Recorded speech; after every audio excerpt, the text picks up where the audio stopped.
Maybe you've heard to stop bearing down or learn how to manage pressure, but you're like, what the heck is that and how do I do it, or how do I teach it to those I'm trying to help? Well, pressure down or bearing down can create excessive pressure down on the pelvic floor, which can lead to leaking, prolapse, and other pelvic floor issues. Our pelvic floor muscles are a bowl of soft tissue down here. Okay, so we've got a lot of pliability in soft tissue, which is great if you're trying to have a baby, a bit more challenging if you're working on handling pressure.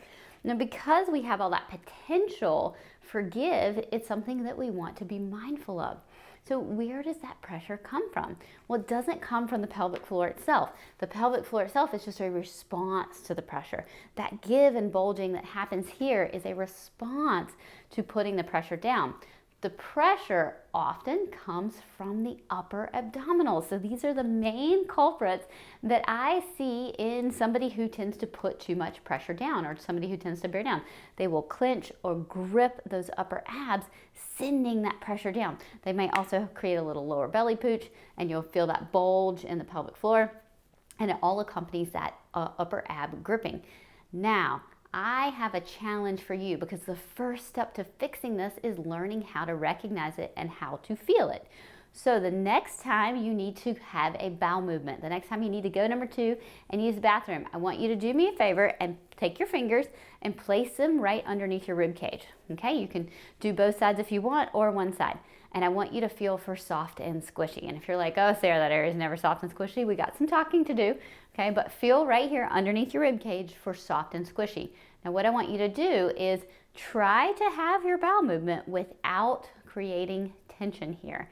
And that should help connect the dots between bearing down and upper abs. So those upper abs grip down to put pressure down on your pelvic floor. Sometimes we need pressure. Pressure helps us build strength. Okay, so not all pressure is bad. Pressure creates spinal stability, but it's unmanaged pressure that can create some issues. Okay, so we don't want to be afraid of pressure, we just want to learn how to manage it well. And the first step to learning to manage pressure is learning to recognize it. So start here, see if you can feel the role those upper abs play, and then see if you can catch yourself during the day in other areas, like sitting at your computer. Maybe moving around, doing something in the kitchen. Maybe you notice that upper ab gripping. I treat a lot of patients that end up with leaking during projecting, like maybe they're teachers or singers, because they will grip down with those upper abs as soon as they get a little bit nervous or have to project their voice. All right, same thing with heavy lifting. Maybe they'll close off their glottis and bear down, adding that extra layer of pressure down on their pelvic floor. And like I said, pressure isn't bad, pressure just needs to learn to be managed. Our first step is going to be feeling the pressure, connecting with our body. So give that a try.